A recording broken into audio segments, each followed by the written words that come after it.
Hi, we are back. Saya Niti. Nizam base sini. Rauzan sini. This is Nitty Gritty Podcast. Yes. Okay. Wah, so lively Biasalah. Biasa But the topic for today not so lively tau. Betul. Topik or topics? Topik ni ada yang lain sikit. Oh, ini apa ni? Sebab bang, last episode we did touch a little bit about fear kan. Ya, fear. And we did speak about like, do you have fears of macam hantu? Betul. I mean like macam orang Melayu kita kan, kalau kita tak berbual tentang makanan, kita akan berbual tentang hantu. Ada tiga. Apa lagi? Melayu, makan, hantu, tangga. Ni je. Kita lama lah habis. Tak apalah. 3GP. Ini 3GP tu apa? Okay. But nevertheless, it's going to be an interesting one sebab the three of us are going to share with you guys our experiences with regards to hantu-hantu. Aku takut momok. Kau takut momok? Tapi betul lah bang, you have fears of hantu ke? Tak ada. But I've experienced first hand lah. Cerita sikit. Cerita sikit. Kau nak aku buka cerita sekarang? Teruskan. Okay. Ya. Cerita ni berlaku tahun 2008. Ini bukan hantu lah. This one orang kena rasuk. One of my family members, sepupu aku lah kena rasuk. I've seen first hand lah. Dulu memang aku tak percaya sangat. Okay, but lepas aku tengok apa dah jadi dengan dia, orang buat dia, aku percaya. Memang jin, syaitan, hantu tu wujud lah kan. Actually hantu tu semua jin lah kan. Jadi jelmaan. But after aku tengok apa jadi dengan dia kan, aku sengsara lah tengok. Then I get very angry lah dengan orang yang dah buat dia, and dengan benda-benda yang macam yang yalah, sadly not just kita punya bangsa lah, even orang putih pun ada voodoo kan. Apa yang terjadi ni? Okay, dia actually nak pendekkan cerita, dia kena buat orang lah. Lepas Perempuan ke lelaki bang? Perempuan. My cousin. Perempuan selalu kena buat Pasal dorang punya tu lemah. Dorang punya ni ustaz yang berlaku lah. And also they datang kotor and so I think after a very bad relationship, terus dia kena I think ada orang hantar barang lah. Aku tak tahu lah sama ada hantar belalang. belalang sembayang ke, tanam ke, kacung ke. Kacung tu apa? Kacung macam belalang lah. Dia kacung dia, belalang dia gerak very fast pasal dia kancung sikit. Dia bukan orang kacungkan orang kacungkan. Bukan. Itu kacung. Itu lain. Itu belalang campur. Okay bang, continue. So dia selalu nak terjun diri. Dia tak boleh dengar azan. Okay, so ustaz ni ada ceritakan yang how these things work is that dia akan take over your mind. Dia akan rasuk kau, akan terpesongkan kau, akan sesatkan kau sampai kau bunuh diri. Baru benda tu, syaitan tu akan keluar daripada badan kau. By then kau dah jatuh. Kita tahu lah dalam agama kita kan, kalau kita commit suicide, ahli neraka lah namanya kan. So that's how dorang pesongkan umat-umat Islam ni lah sekarang. So this thing orang hantar untuk orang ni membunuh diri sendiri. Untuk bunuh diri sendiri. This is extreme. Pasal ada satu kali tu adik dia telefon mak aku. Telefon mak aku cakap kakak dia dah really nak terjun. Dia kena peluk dia kuat-kuat pasal she was trying to force herself out the window. Dia tinggal tingkat tinggi lah, dekat East Coast area kan, one of the condos. So tingkat tinggi. So adik dia bila dia telefon mak aku telefon ustaz lah. Ustaz tu datang, bilik tengah gelap pasal time tu time tengah maghrib. Tengah maghrib, ustaz masuk, tengok bilik gelap, dia tengok adik lelaki dia tu tengah peluk kakak dia to prevent her from. So adik lelaki dia tu dah peluk dia dah lama tu. Tunggu help to come. So aku pun turun dengan mak aku. So tolong ustaz cuba keluarkan tu benda. Tengok dia meronta kuat. Memang kuat. Aku tengok sendiri pun bukan aku takut, aku marah tau. Aku merasa macam nak bilang tu benda keluar sekarang, lawan aku one on one. That's how mad or angry I was with this thing. But okay bang, once dia dah macam heal, she came back into her full recovery kan. Lepas tu masuk balik. Masuk balik. Benda tu masuk balik. Pasal dalam kau tu kosong, tak ada amal. Jadi nak kena beramal lah, nak kena. So how many times does the ustaz have to? That day in particular was banyak kali lah. Tapi dia completed in one day lah. Completed in one day. Okay, satunya pasal dia tinggal rumah dia. Bila ustaz tu datang, ustaz tu tengok keadaan bilik dia rabak kotor. Ni selalu tempat kotor, macam bilik air semua banyak jin. So bila masuk bilik dia tengok berserak, baju tunggang langgang tak dibersihkan. So ustaz istighfar lah. Dia cakap kita kena bawa dia keluar. Saya akan keluarkan benda tu daripada badan dia. Lepas tu kita harus usaha untuk bawa dia keluar daripada rumah dia. Pergi tempat yang ada solat, ada orang ada masjid dengar azan. Tak, rumah kakak aku. Okay. Macam mana dia keluarkan? So baca tu lah Ruqyah. 3 kod dia buat ruqyah lah. Tu yang aku nak kena pegang aku punya Dia tak ada sepupu. pakai telur-telur ke? Tak pakai telur. So basically it's just ayat-ayat Al-Quran lah. Ayat Al-Quran. So aku nak kena pegang dia pasal dia meronta kuat. So malam tu yang aku boleh ingat 2-3 kali. Ustaz tu pun aku agak penat. Dia kena panggil another ustaz. Ustaz banyak job I heard they earn a lot Itu aku tak tahu lah. Aku tak tahu Alam-alam, berapa. So ada satu kali tu aku ingat It's a professional job benda ni. Ini bukan Ni bukan calang-calang tau. Yelah, banyak job sedap lah. Balik rumah kau tak tahu apa ikut dia. Dia juga kena settle sendiri je. Betul. So ada satu kali tu aku ingat tengah tunggu ustaz tu, kawan dia turun. So bila on the way, ustaz cakap okay, saya tunggu kawan saya di bawah blok. Saya cakap okay lah. So aku tengah tengok pak luar tingkap. Time tu dalam pukul 11 lebih nak kat pukul 12 lah. So bila aku nampak ada satu orang ni datang bawa skuter, naik skuter, dia terus tempat kapak bawah. Aku nampak. So from the reflection of the window tu, aku nampak sepupu aku bangun macam mayat. Dia dapat rasakan ada ustaz datang. Dia bangun macam mayat. Time tu sebelum tu dia tengah tidur. Ya, dia bangun macam mayat macam mana? Macam Undertaker. Macam Undertaker. So aku nampak reflection. Itu first time aku punya bulu roma berdiri. Remang lah. Banyak bulu. Okay. Macam hutan. So aku tengok, aku nampak dia reflection, dia bangun dia tengok, dia terus toleh tempat aku pasal aku tengah di tempat tingkap. So aku toleh tengok belakang, aku bilang dia lah baring-baring tak apa, relax. Tu dalam hati aku, jangan-jangan dia dapat rasakan kedatangan ustaz tu. So ni ustaz aku agak dia punya knowledge lagi better, lagi powerful lah aku agak kan. So dia naik terus dia buka pintu sepupu aku cakap dengan suara macam garau macam kau tengok cerita Exorcist kan. Kenapa kau datang? Sama je. So aku terperanjat dengan suara dia macam gitu lah. Cakap, ustaz tu cakap lah, aku datang salam pun kau tak beri. Kau nak tanya aku kenapa aku datang? Berilah salam dulu, kau pun kan juga makhluk Allah. Dia tak jawab. Daripada situ diorang berbicara, terus dia cuba ruqyahkan lah, tarik benda ni keluar. Itu yang aku ada struggle dengan dia, penat. Even sebagai seorang lelaki, aku handle sepupu aku perempuan. Penat, aku dapat rasa aku dah start lelah. Cuma geram mati aku dah mati aku. Kau keluar sekarang lawan aku one on one, aku tak takut kau. Sampai gitu sekali. I was really angry lah. I was really angry. So dah bila keluarkan, cepat-cepat kita bawa dia pergi rumah kakak aku lah. But eventually dia settle back down to her place, masuk balik. So sekarang kita ada juga fikir mungkin nak bawa pergi pesantren Pak Indonesia lah. Okay. Tapi takut benda ni tahu. Selalu dia akan dapat rasakan nanti dia. Wait, is it still ongoing now? Wallahualam, sekarang kita dah tak kacau dia lagi. Kita berbual macam biasa, macam family members, cuma kita tak usahakan ruqyah lagi pasal kita don't want to see the pain that she went through. It was painful lah, can see that. Sebagai aku tengok sendiri, aku tengok macam sakit lah. So daripada situ aku tahu benda ni wujud, cuma aku now tak macam ambil remeh-temeh. It's not nitty-gritty anymore already. Itu aku punya experience lah dengan orang yang nak first hand, aku punya sepupu, aku punya first hand cousin. Okay, interesting. I have an experience juga. Okay. I'm a Pasir Ris boy. Pasir Ris. Budak Pasir Ris. East Sider. Okay, so I macam awal tau bang. I selalu tak tidur malam, buat music, and then we are always on our headphones tau, sebab tak nak ganggu orang kan. So sometimes when you make music, you experience macam benda yang you tak letak audio or sound tu tepat dalam music, tetapi you will hear it when you are making the music. Oh, ni aku pernah dengar. Okay.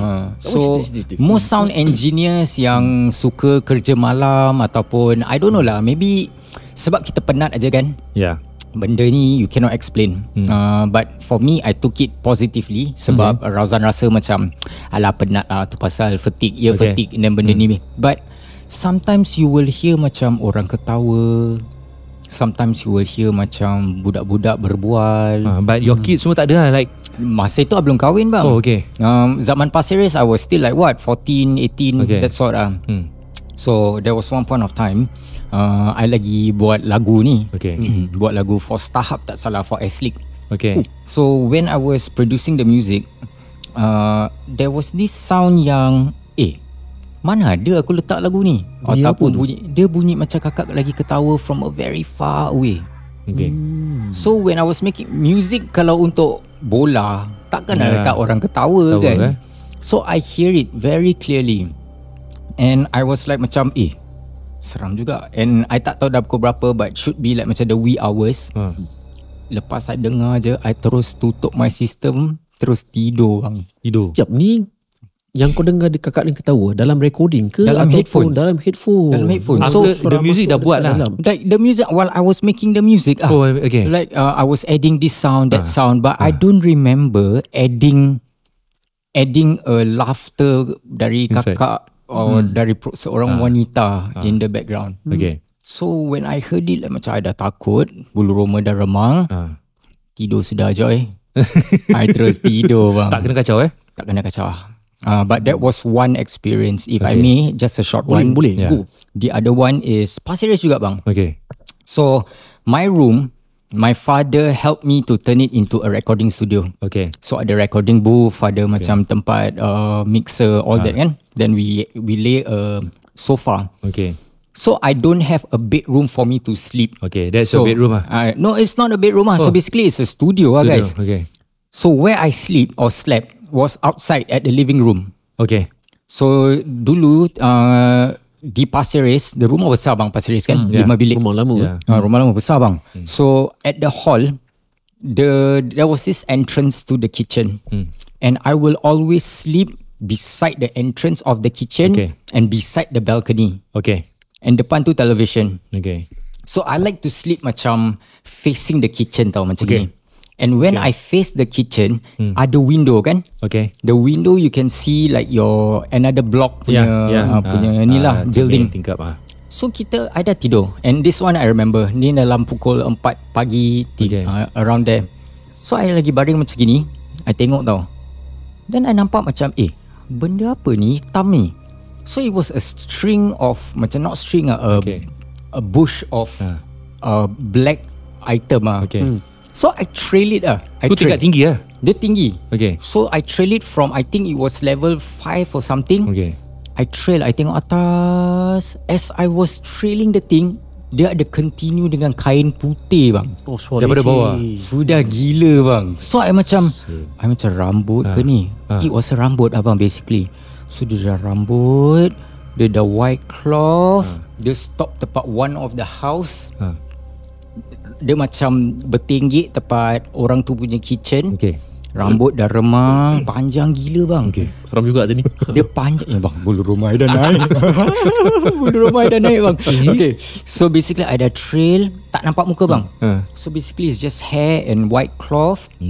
I dah reach the top bang. Sumpah I dah tak cakap apa-apa lagi, I terus pekik bang. Papa! My father woke up. Dia dah macam pemain bola sepak nak cari bola. Dia macam apa jadi? Astaghfirullahalazim. That was the experience yang I tak akan lupa. Rumah Pasir Ris tu, Street 71. Okay. Tapi tak nampak muka ke? Tak nampak muka bang. Nampak rambut bang. Dia macam dah menyangkung tepat orang tu punya kitchen bang. How far is the kitchen daripada rumah kau ni? Okay, so my house, so basically I don't know how to say it to you, okay, but it's something like your window here and to that block, that ada block. Dah dekat juga. Dekat juga. So when I trail tu, I dah macam, ni betul tak betul say, because that point of time I don't know what it is or what it was. I dah macam, that was the first time I pekik my father. Bapa! Tapi apa papa buat? Papa keluar. Itu dia macam apa jadi. I cakap Allah Pontianak. Then he went to the kitchen. Dia tengok macam tak ada apa-apa. He didn't see it. Kira okey juga. Bapa dia pekik Papa, bapak dia datang. Papa yang baik. Bayangkan kalau papa jahat. Tak datang terus ya. Yeah, but that Pasir Ris house was terrible lah. Pasir Ris 71. Really? Yeah. I went through what Abang Nizam went through as well with regards to kena rasuk, but it was my sister. Okay. But I don't want to share it yet. I want to hear what Abang Niti punya experience pula. You told us that this house that we are recording our podcast ada seram juga nak cakap ni kan. Apa cerita bang? Apa dia? Actually jin dengan syaitan ni kat mana-mana ada kan? Betul. Tapi rumah aku sebenarnya tak ada gangguan. Cuma masa anak aku umur 3-4 tahun maybe 3 or 4 years lah. Ada few incidents lah. Dia katanya dia ternampak ada orang lain dekat dalam rumah aku. Bila kita keluar rumah dekat koridor, dia kata dia dengar suara. So dah banyak sangat. Aku pun worry lah kan. And then I thought okay lah, why not kita ruqyah rumah. Tapi aku nak panggil orang baca ruqyah ni macam to me macam berat lah. So what I did was dekat Spotify ada ruqyah apa? Ya betul. So one night bila bini aku tidurkan anak aku dekat dalam bilik, aku buka Spotify lah, buka ruqyah dekat Spotify. Aku pasang small Bluetooth speaker. So play. Bila aku play, dan aku buat kerja dekat Kitchen Island ni lah kan. Sekali bila tengah play, tiba-tiba speaker mati. Dan I thought, lemak speaker ni apa hal pula. Okay, tak apalah, aku tukar dekat soundbar. Soundbar TV lah. So I connected my phone dekat soundbar TV tu. And then TV punya remote semua aku kemas, taruh kat sebelah TV. Dah setting semua dah okay. Terus main lah, main ruqyah dekat Spotify, semua okay, alright. Kita tengah play, tiba-tiba aku terperasan, TV terbuka rupanya. Pasal aku I wasn't facing the TV lah bila tengah bikin kerja dekat kitchen tu kan. So I thought okay lah, maybe tadi tengah kemas, tengah angkat remote, mungkin tak tekan, tak perasan kan. Okay lah, tu aku matikan, taruh balik remote kat sebelah TV. So I continue lah my work sambil ruqyah tu kan. Kali tengah, I think after like 15 minutes, kali terfikir lah, tadi kan TV dah mati, tapi takkan terbuka Dan I thought okay, tak apalah, mungkin tertekan. After few minutes fikir balik, jangan-jangan dia on sendiri tak? Tapi tak mungkin lah kan. But what are the chances dia boleh buka sendiri. As soon as I had that thought, aku toleh tengok TV, dia terbuka sendiri je. Terbuka sendiri. Then straight away aku tok tingkap kat luar.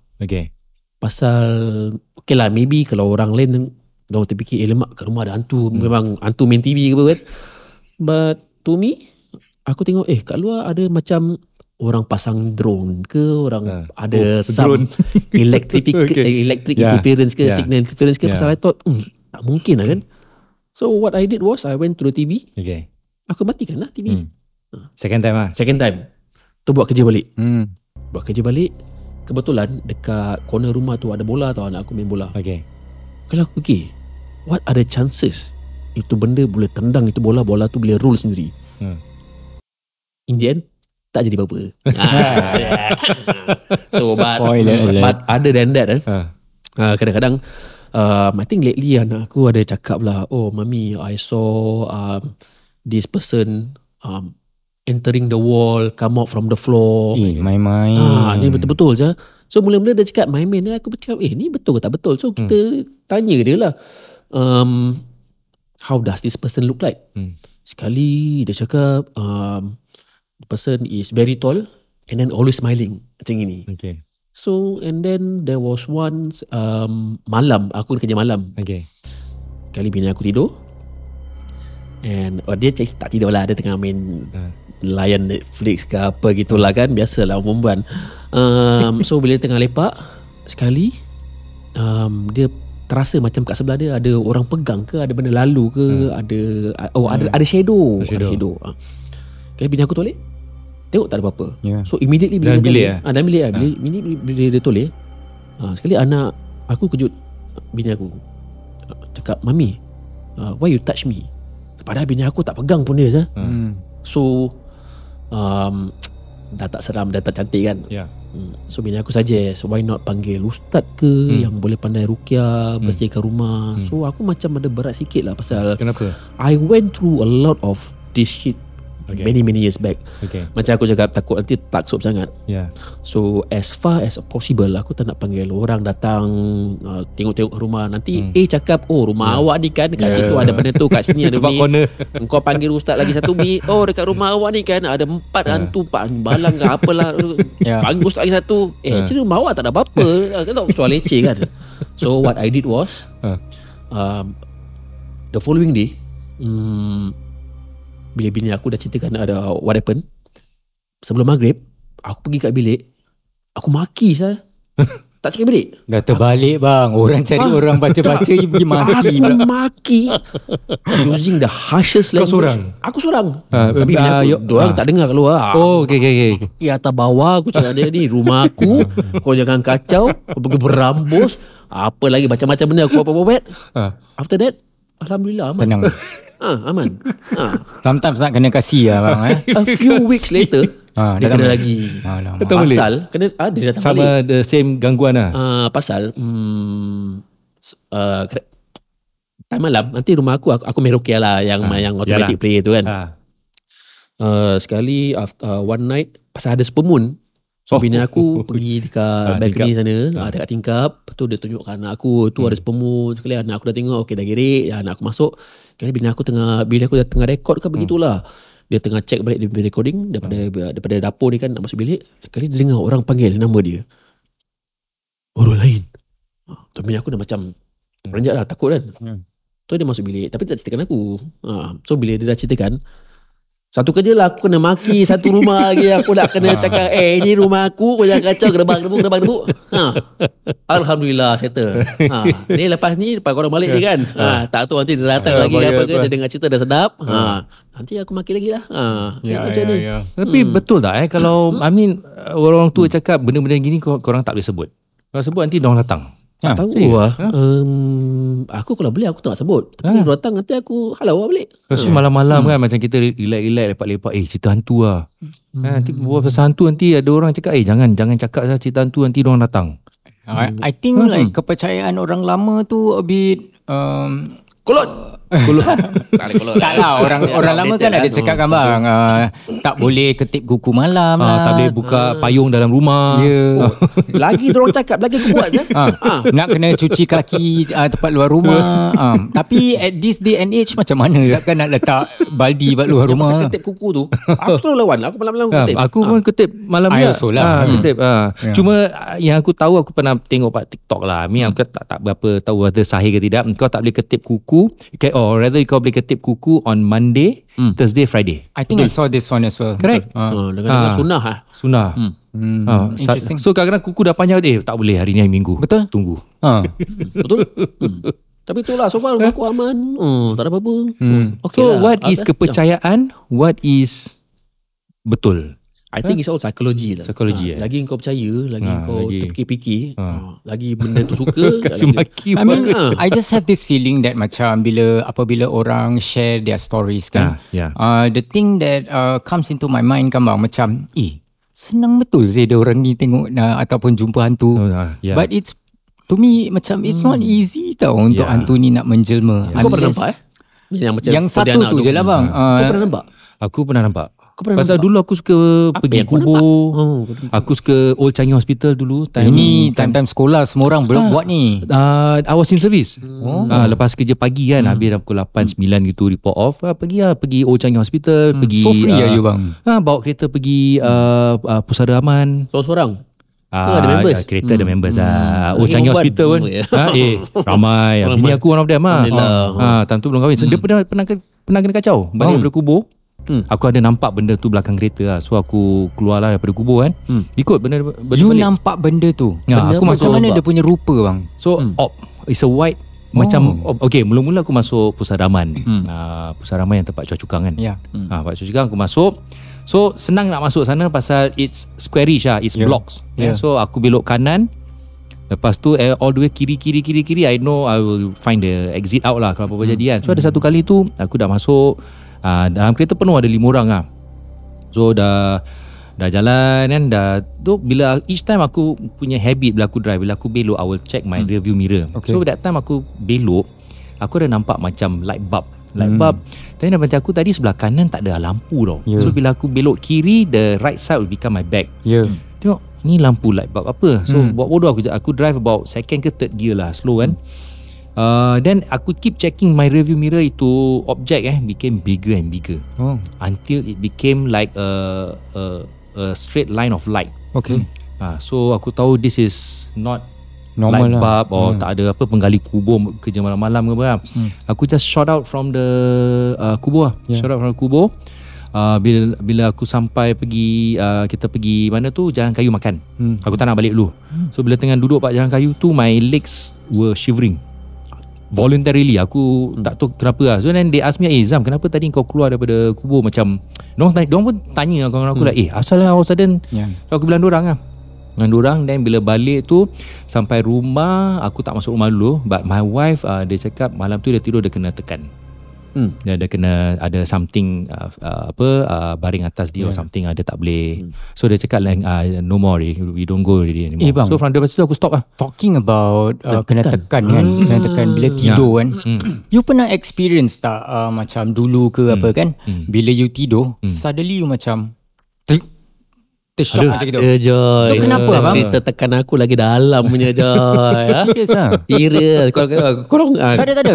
I don't have it. I mean I experienced that only, but maybe you can share your experience. Dulu bila aku tengah went through proses cerai.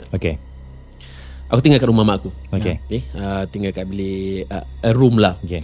So I think during the first week, tu katil besar. It was a king bed lah.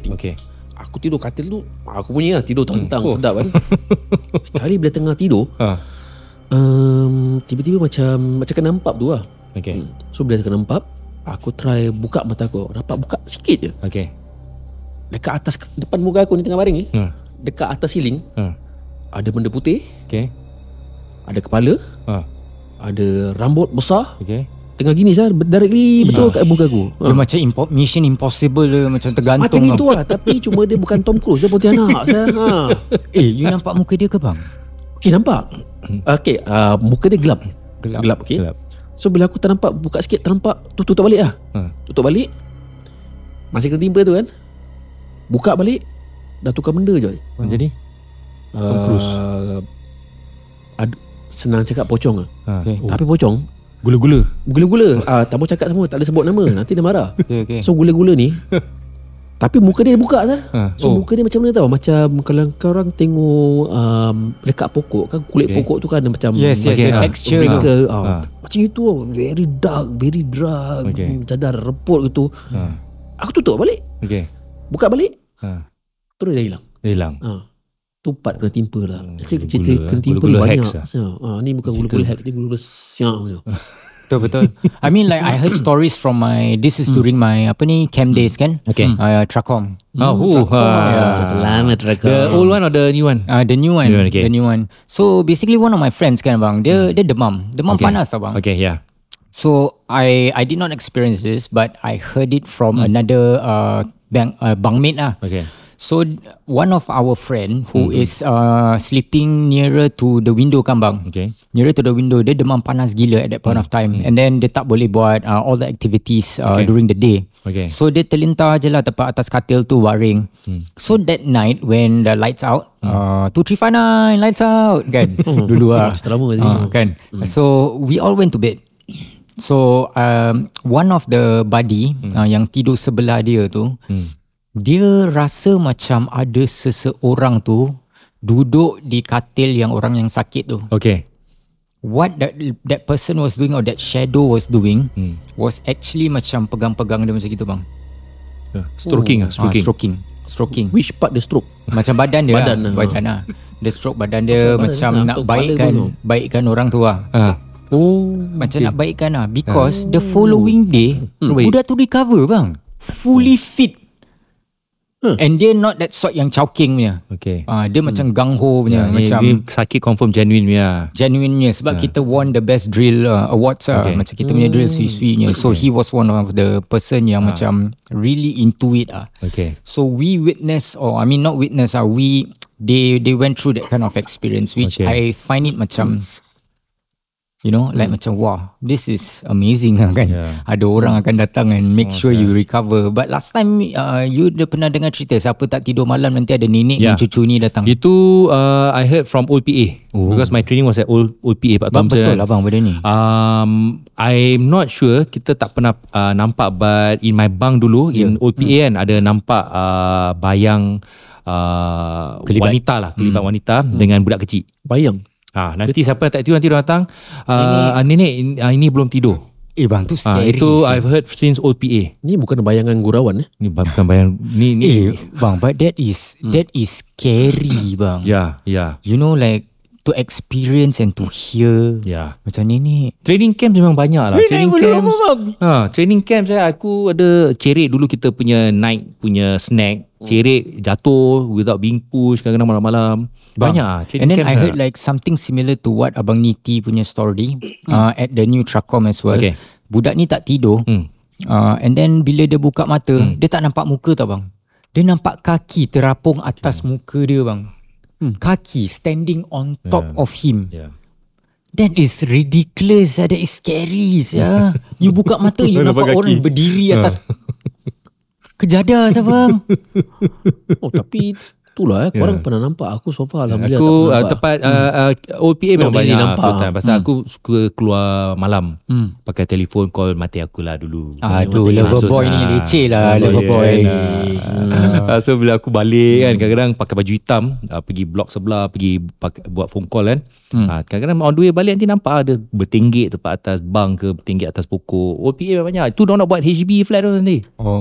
Thompson. Dah tiada dah bang. Dah tak ada lagi. Almost. The Parade Square masih ada, but most of the building dalam, kalau you jalan PIE dah tak nampak sangat lah. Interesting. Interesting. Okay. Banyak. Cuma masa dah suntuk. Berapa banyak jam kita ada lagi? Kita we have like around 6 minutes left. 6 minutes. I'm going to take the opportunity to use this 6 minutes to promote Abang Nizam Bey. Kepada korang semua di luar sana yang ingin menjual, membeli dan menyewa rumah, try my big bro out. His number is listed at the bottom here. Abang Nizam Bey. Boleh ni. So he will try his very best to usahakan untuk menjual, membeli dan ataupun menyewa lah. Abang Nizam Bey, maybe you want to say something to our friends out there.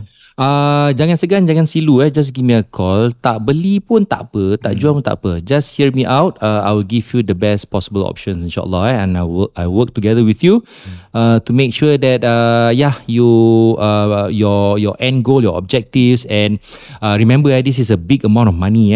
Probably your biggest investment you ever made in your life. So do it right, do it properly, do it correctly. InsyaAllah everything will fall into place. Ni bukan calang-calang. The background of Abang Nizam Bey, he is a ex-police officer. So if you're talking about being trustworthy, you give it a shot lah. Because Razan pun tak boleh cakap siapa yang you nak kena cuba. But he did handle the selling of my house, and it was smooth sailing. So that's why I want you guys to try him out.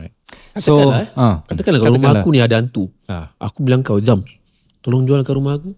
Kau bilang orang ke rumah ni ada hantu. Kalau orang tu tak tanya, aku tak akan bilang lah. Macam mana kau deal with this kind of sale? Kalau good question. Kalau macam orang tanya, I will have, untuk kita percaya. And aku tahu ada setengah bangsa pun percaya.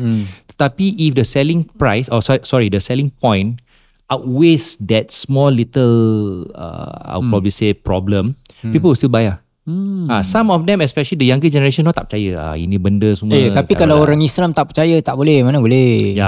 Pada diorang like, okay tak apa, kita ada ustaz, kita panggil ustaz yang terkenal, Ruqyah kan, kita orang panggil apa, pagar, kita azan kan, and they will continue. Kita, all of us are living together with them. It's just that we cannot see them. Some of them percaya macam gitu, they can sell. It's a small selling point lah. It's not selling point. It's a very small metal lah. To most clients lah. Kau panggil ustaz atau kau maki je.